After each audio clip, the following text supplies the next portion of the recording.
Good morning. The story of Moe Fields, a book that I recently published, covers 5 decades of my father's life and the family challenges everyone faced. This morning I'd like to read a short passage from a section of his service during World War II. This is during the invasion of southern France, where my dad served on a ship called the Catoctin.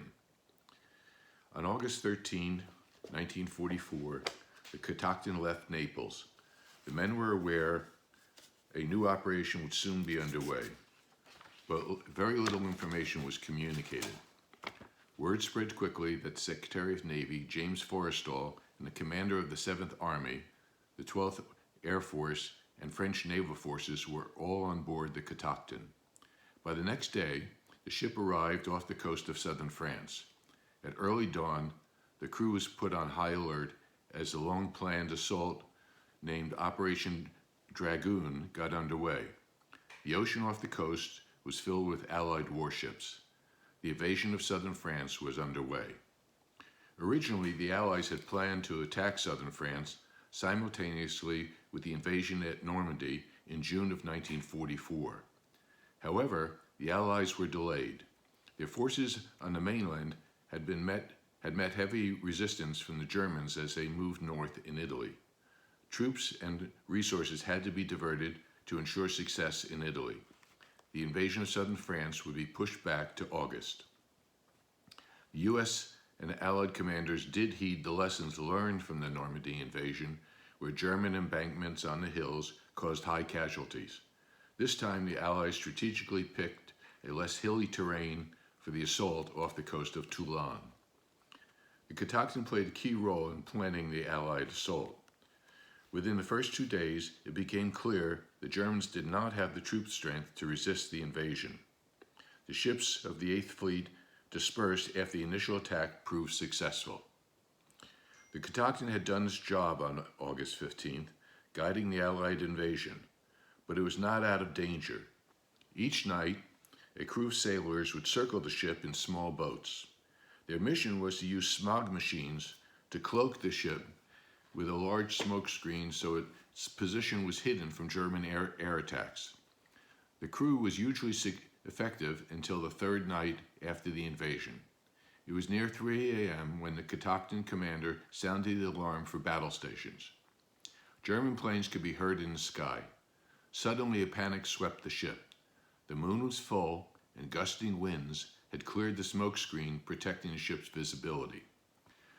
On the brightly lit ocean, the Catoctin was a sitting duck. Sailors scrambled on deck as they heard the German planes descending. The Catoctin radioed for help, but help would not come in time. The commander ordered the gunners to begin firing in a last-ditch effort to try and scare off the German pilots. But the Catoctin was a radar and communications ship with limited weaponry. The German personnel bombs fell and shrapnel exploded, cutting through the ship. The German pilots circled and made 2 passes at the Catoctin. The screams of men injured as the bombs landed could be heard through the ship. As men ran up the stairs, one grabbed Murray and warned him not to go below. A fire was raging in the lower decks near the ship's boilers. Murray pushed the man aside and headed down to the fire. The heat from the flames were intense. Murray knew he had little time to shut the boilers down and avoid an explosion deep within the ship. Lives were at stake. Above the ship, there was chaos. Small fires had broken out on deck. Men were being carried from below, many with serious injuries. It would be several hours before calm returned to the ship. Murray soon reemerged on deck. He was carrying a young sailor in his arms. Murray's face and arms were now black from soot. His t-shirt was covered in blood. Murray was coughing from the smoke as he struggled to reach the main deck. Other sailors ran to help Murray, but they could see it was too late. The young sailor had died in Murray's arms. The sailors on deck tried to pry Murray's arms loose. Murray refused to let him go. The mood on the Catoctin turned solemn and gray in the weeks ahead. The Allies had pushed the Germans north in France. The Eighth Fleet was spread across the Balearic and Tyrrhenian seas. The Catoctin was not a warship.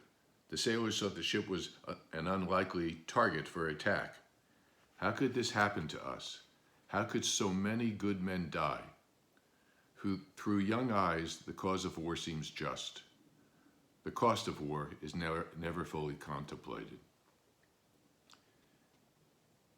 I hope to come back and read some more from the book. I hope you'll get a chance to go out.